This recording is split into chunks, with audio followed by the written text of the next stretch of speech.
satu kelompok 2 pertanyaan. Baiklah.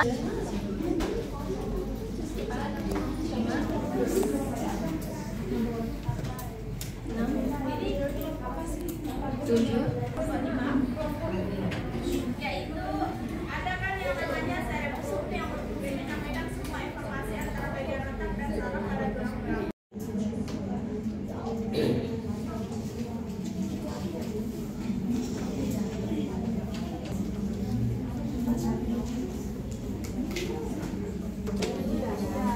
Jadi nanti ini kelompok berapa?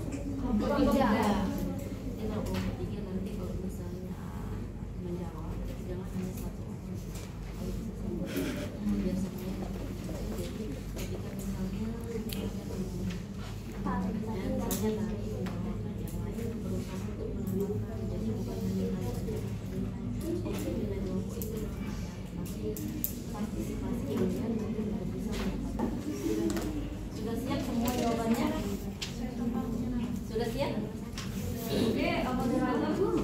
Yang terjadi ketika arteri koroner yang membawa darah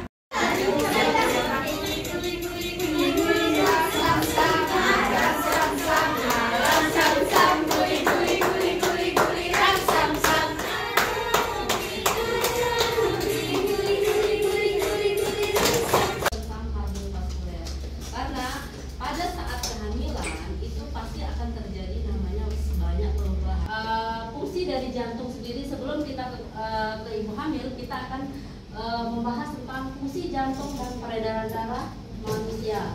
Nah, di sini sistem kardiovaskuler merupakan salah satu sistem yang mempunyai peran yang sangat vital bagi kehidupan vital dalam kehidupan kita.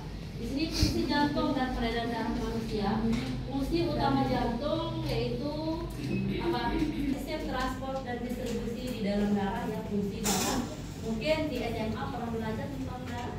Bagaimana? Oke, seperti apa? Apa yang dipelajari di SMA? Tentang trombosit, terus apa lagi? Sel darah merah, sel darah putih. Kalau sel darah merah itu berarti kaitannya dengan apa? Di dalam kardiovaskuler ini berperan penting dalam bagaimana dia memberikan sirkulasi ke janin.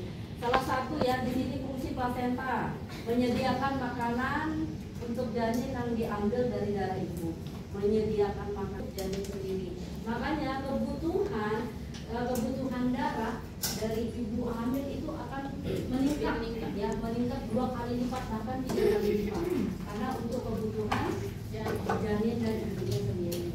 Nah di sini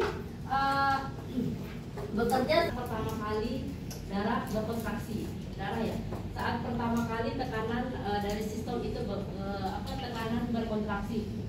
Kalau kita menggunakan perabaan kita akan meraba pasti itu yang perlu diingat ya. Jangan sampai lupa teorinya karena itu yang akan kalian lakukan.